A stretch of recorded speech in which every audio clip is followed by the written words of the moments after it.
please welcome to the stage my good friend, Mr. Simon Hood. Oh.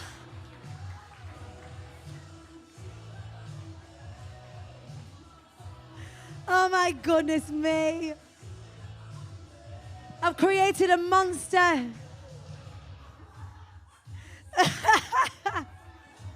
Simon Hood, everyone. I'm going to hug a shark.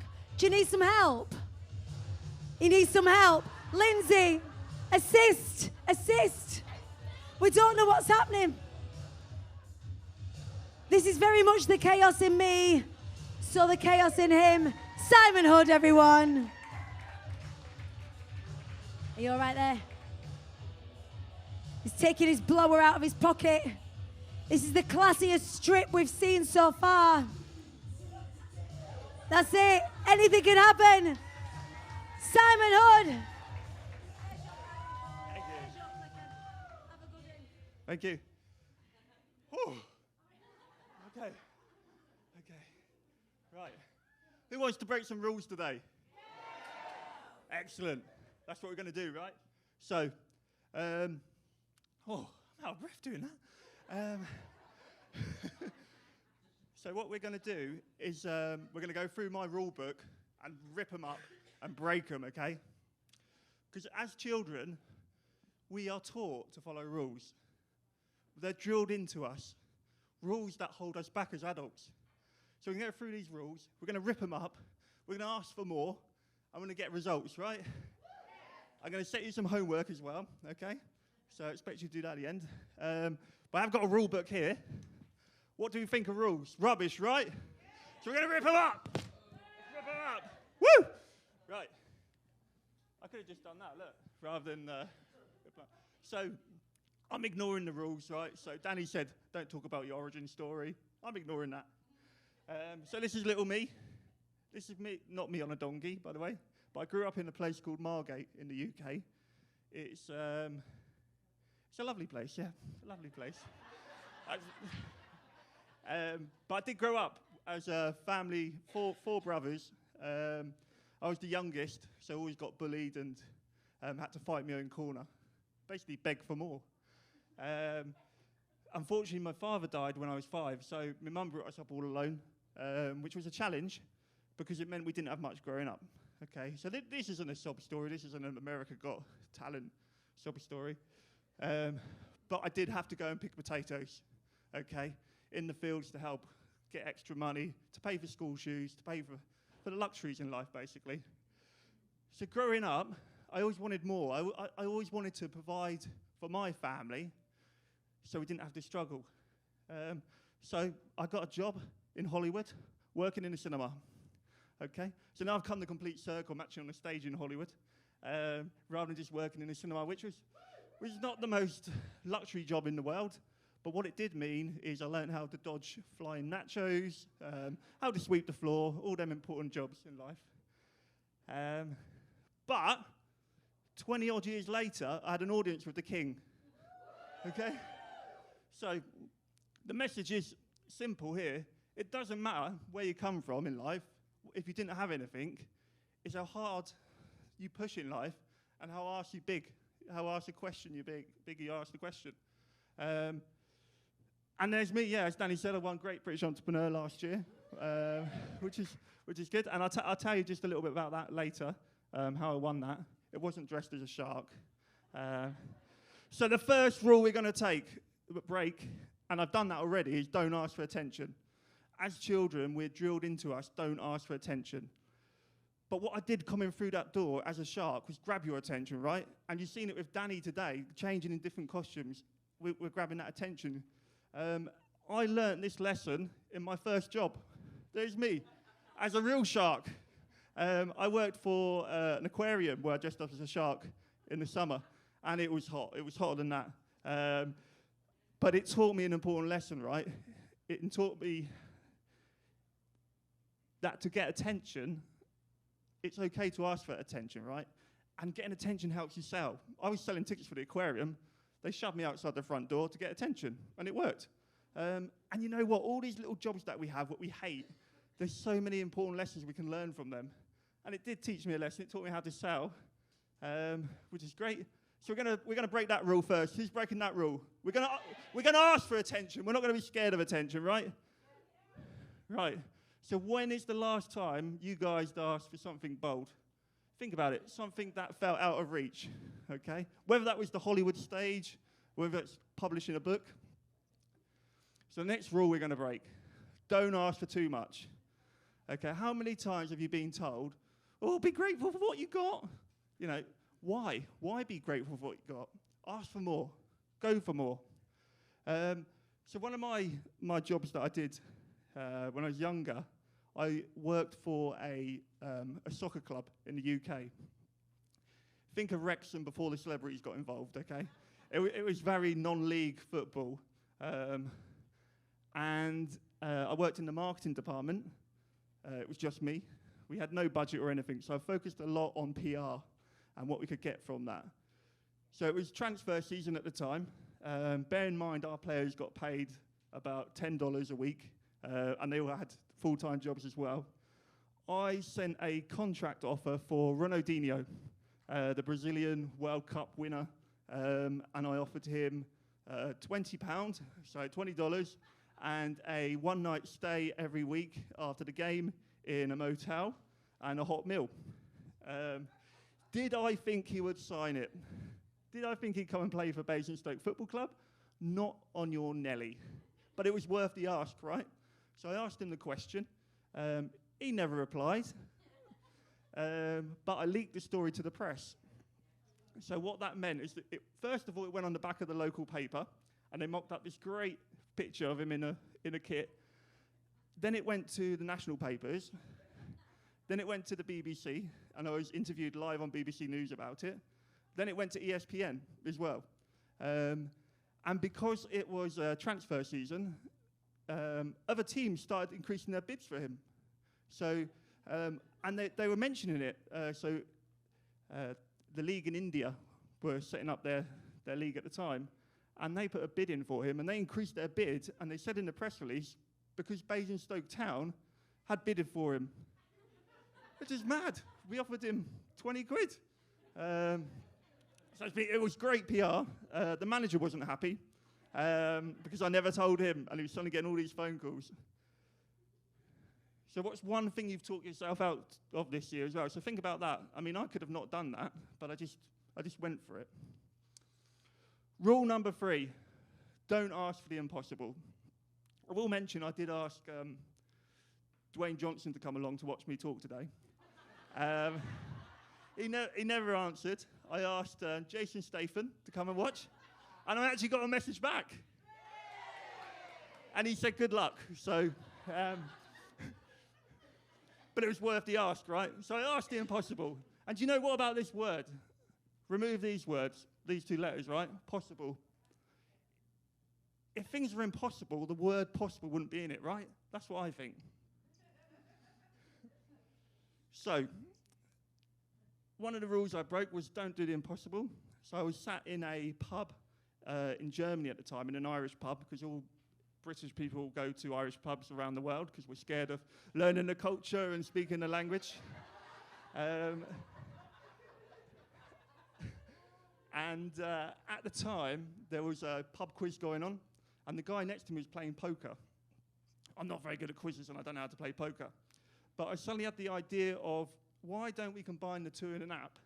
So cross poker with a pub quiz, which sounded like a crazy idea. So I said to someone, I'm going to make an app. They said, you know nothing about coding, you know nothing about poker, you know nothing about pub quizzes. I said, I'm going to do it. I'm going to do it. I'm going to do it. I struggled, but I did it. So I watched some YouTube videos, watched how to code. Took me about 18 months to do it. But I got there in the end, and 1 year later, I had 1 million downloads on that app. And I still don't know how to play poker. But I could have listened to them people who said to me, you don't know what you're doing. How do you know what you're doing? You can't do it watching YouTube videos. But then 1 million people believed in me, and they downloaded it. So don't wait to get that permission. Ignore it when people say to you, no, it doesn't work, you can't do it. Go ahead and do it. Be bold. So who actually wants to break some rules today, right? We're going to do it. We're going to do it. I don't mean speeding fines or sneaking into VIP gigs, although that is fun if you can do it. I don't even know if I'm meant to be on stage. I think I sneaked on, right? So this is a little model I put together. I'm not going to focus on it too long because I hate learning. I was terrible at school. So find the fear. Okay, so what is holding you back? Is it you're worried about you're going to be embarrassed? You're worried you're going to fail? We spoke a lot about failure today, but we've also seen lots of success in the room when people take a risk, right, and do it. And all of you guys here have taken risks, and you're running businesses, and you've got books, so we know it works. So find that fear. What's holding you back? Unlearn your limits. So we are taught as children not to ask questions, right?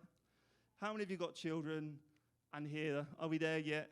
Are we there yet? Can I have a pony? I had one the other day about the Easter Bunny, because I stupidly said that the Easter Bunny put the Easter eggs in the house, and they said, does he come down the chimney? I said no, and of course then I had to make up a nonsense reason how the Easter Bunny got in the house. Anyway, so it's okay to ask questions, okay? You can ask questions, so don't be afraid. Experiment with small asks. This can be anything, right? So I'm going to set you some homework to do with this in a minute. But it can be anything. It can be asking for a bit of whipped cream. I love whipped cream. Who likes whipped cream? That's not many people holding out. Are you all embarrassed to admit you like whipped cream? Okay, there we go. There we go. I meant on a drink. Okay, right. And every yes that you get is fuel to you, right? Okay. If you get yes for the whipped cream, what's next? But you've asked. Okay. So fuel. So remember that fuel. Okay. So am I bullshitting? No. Right. I followed them rules. I met the king, audience of the king. I did that by entering the King's Award, which is a knighthood for businesses. Did I think I was good enough for that? Probably not, but I thought, what the heck, enter it anyway. Why am I not as good as the other person? And actually won. So it got approved by the Prime Minister. He gave his official stamp. Then it got sent to the King, and he gives his official stamp on it. And then they invite you into Windsor Castle, and you have audience with him. And what I did, he made his way around the room, and he was shaking hands with people. I never let go of his hand. I just kept shaking his hand and shaking his hand until I got slowly pushed away. But it's not the first time I've had a run-in with the king. He was a prince at the time, and I came up with this idea. It was just when his first grandchild had been born, and I wanted him to record a lullaby for charity, and I thought, if I get that on iPlayer, people would download it. It'd be brilliant. So I sent him a box of a balloon in, as you do, a helium balloon with a letter attached to it, because I thought when he'd open the parcel, the balloon would float up in the air. It'd go, grab my attention, brilliant. I didn't hear anything back. So I got a bigger box. And I put 5 balloons in. Okay. Did it work? No, I didn't hear anything back. I got an even bigger box. I will let you know I do work in the removals industry, okay? So I have a lot of boxes, okay? So I put 15 balloons in a box and sent it off to him. I got a letter back. It was from the secretary at Buckingham Palace, and it said, please do not send any more boxes. Not because he wasn't interested, but because he'd already recorded a book for charity, apparently. So they told me. I haven't found it. I won Great British Entrepreneur of the Year. I did this because I brought my company I was working at, international moving company. We move 10,000 people around the world each year, the biggest in the UK. When I took it over, we were generating £7 million a year, and last year we did 14 million. So obviously this got recognised by the guys at the Great British Entrepreneur Awards, and I got that last year. Did I think I was good enough? No, I didn't, but I asked the question, and it got me the result. I have so many strange stories, right? So when I was working in an exhibition stand, I hired a David Brent, Ricky Gervais lookalike. Okay? And he was really good. So this is obviously a lookalike, right? And I said to him, can I be your manager, a talent manager? And he said, what experience do you have? I obviously have none. And I said that to him, but I said, I bet you I'll get you a booking. He took me on. Well, I took him on, I should say, really. And I got him a booking. In The Muppets. In The Muppets 2, so the movie, so the one that starred Ricky Gervais, he was the stunt double for Ricky Gervais. And when I say stunt double, he just went for the day and opened doors all day. And they filmed his hand opening doors all day. And we went to the cinema together to watch it, and he weren't even credited in it. So he was devastated, because he brought all his family along. But he swears it's his hand, so he tells me. It could have been anyone's. Everyone in business in the UK, it might be the same here, plays golf. I hate golf, it's boring. So I wanted an excuse to tell people, right, that I was good at golf, but retired. So I entered the World Mini Golf, Crazy Golf Championships, okay? In 2005, I came 83rd. Woo! 87 people entered. Have you ever had the best bit yet? 5 people didn't turn up. So technically I came last, right? And it was won by an 8-year-old Russian girl. So now when people ask me, oh, do you want to come play some golf, do some business on the golf course, I tell them I'm retired as a world champion.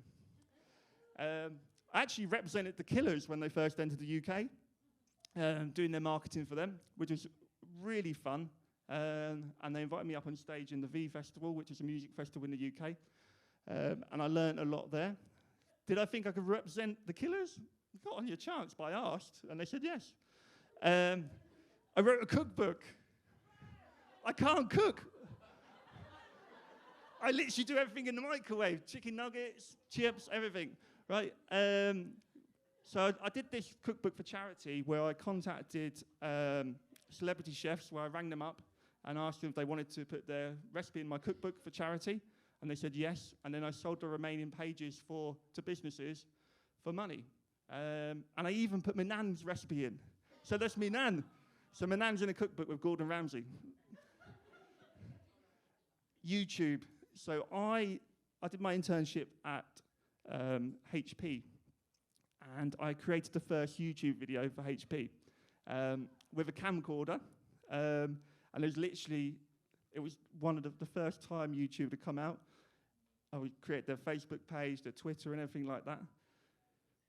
They knew nothing about YouTube, I hadn't even heard of it, so just let me go ahead and do it with a camcorder. It was mad. And that's my moving company. And like I say, did I think I could be the owner of a £14 million turnover business who's just brought a piece of land to build their own warehouse on? Not a chance, especially when I think back to where I came from. And I got this all by asking for more. And it's okay to ask for more, right? So, I love whipped cream, but I love sprinkles too. Woo! Okay. My glamorous assistant. So, I might need you to hold this for me. So, I love them so much, I'm just having some now, if that's okay, yeah?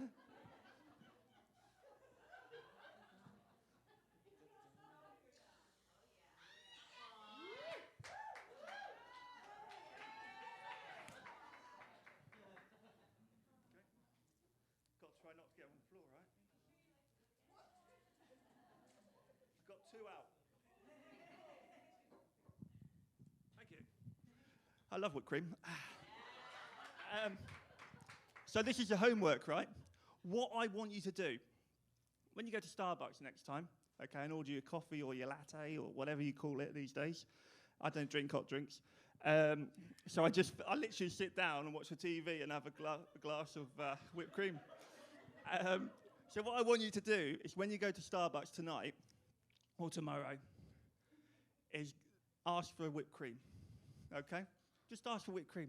And when they say, do you think they're going to say yes? Or you think they're going to say no? Yeah, they're going to say yes. And when they give you the whipped cream, you know what you're going to ask them for? Sprinkles, that's right. Asking for sprinkles. And that's your homework. And when you do it, I want you to send me a picture of it.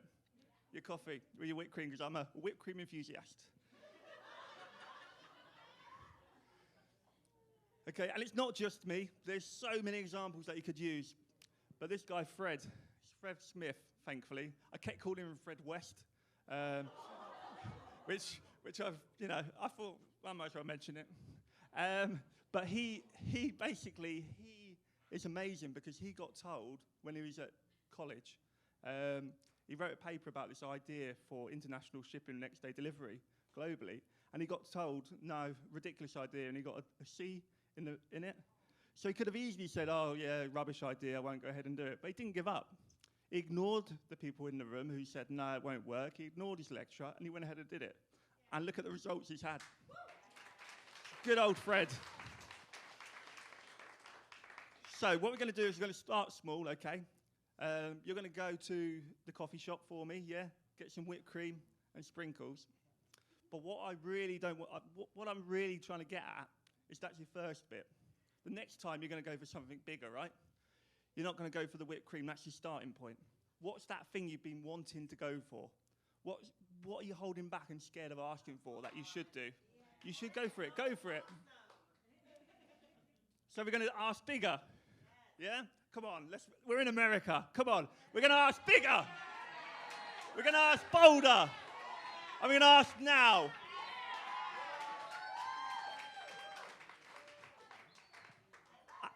And I asked for this stage, and I'm glad I did. Right? Thank you, guys.